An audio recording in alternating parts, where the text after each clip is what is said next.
Hello everyone, welcome to my channel. Today we're going to be doing a review of The Sword and the Brocade, which is a drama set in the Ming Dynasty starring Wallace Chung and Tang Song Yun. Let's get into it. So I will be objective for the majority of this video, and at the end I will tell you my true feelings about this drama.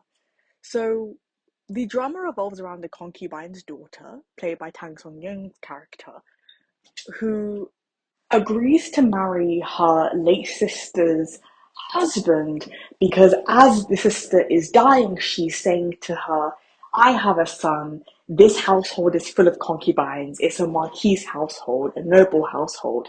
And my son will be in danger of not, maybe inheriting everything that he deserves as the firstborn, not even the firstborn child, the legitimate child of this family, because there's another son born by a concubine. And so please marry my husband and protect my child, protect my nephew. They're half sisters, by the way. The female lead is a concubine's daughter and did suffer very heavily in her household. But her sister and her don't really have the worst relationship in the world, so she agrees to marry the late husband. Now, she's still a bit reluctant to marry the late husband because her big madam, her stepmother of sorts, treats her very badly and is also involved in the death of her mother.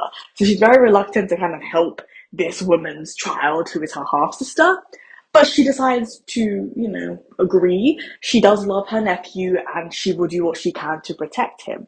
So she marries the male lead in the first 8 episodes of the drama, and it's a very awkward relationship. The male lead is very awkward.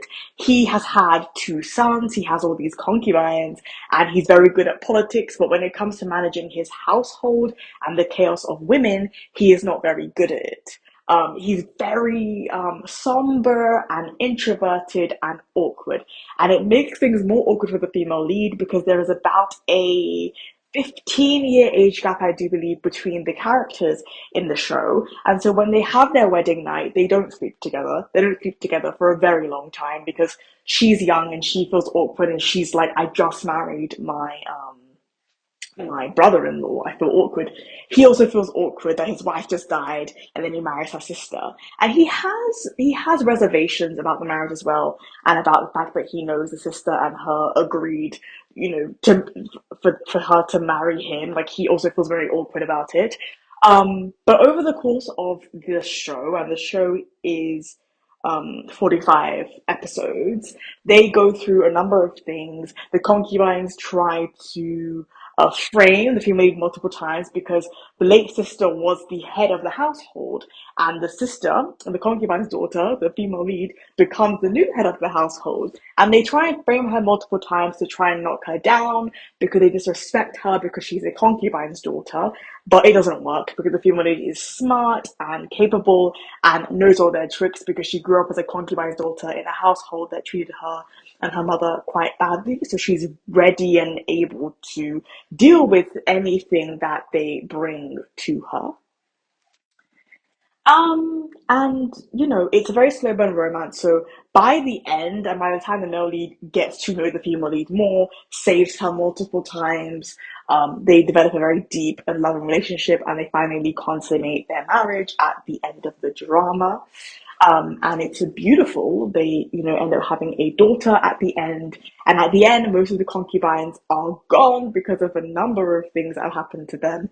And they end in peace, and it's lovely, and it's a lovely slow burn historical romance. It is also a harem drama, so you have all the usual harem drama problems where it's like, framing and scheming and all that kind of stuff is a part of it, and it's literally in every single episode.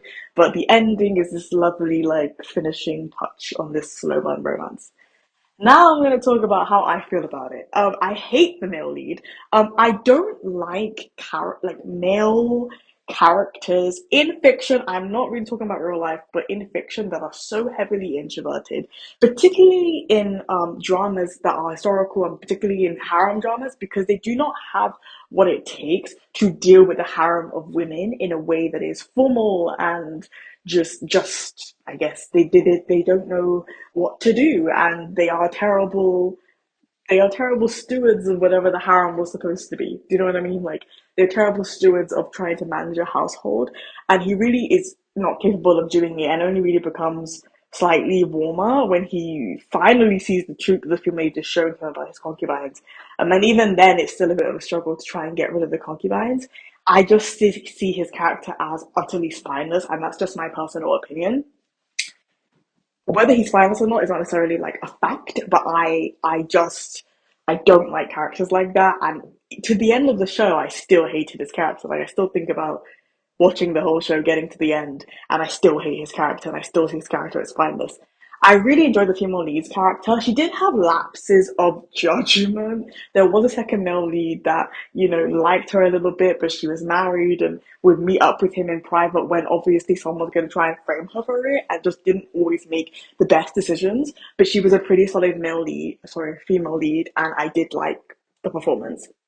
I will say that Wallace Chung is an amazing actor because I've seen him in multiple dramas and the guy can act. And usually he does not play characters that are this spineless, at least in the dramas that I've watched with him.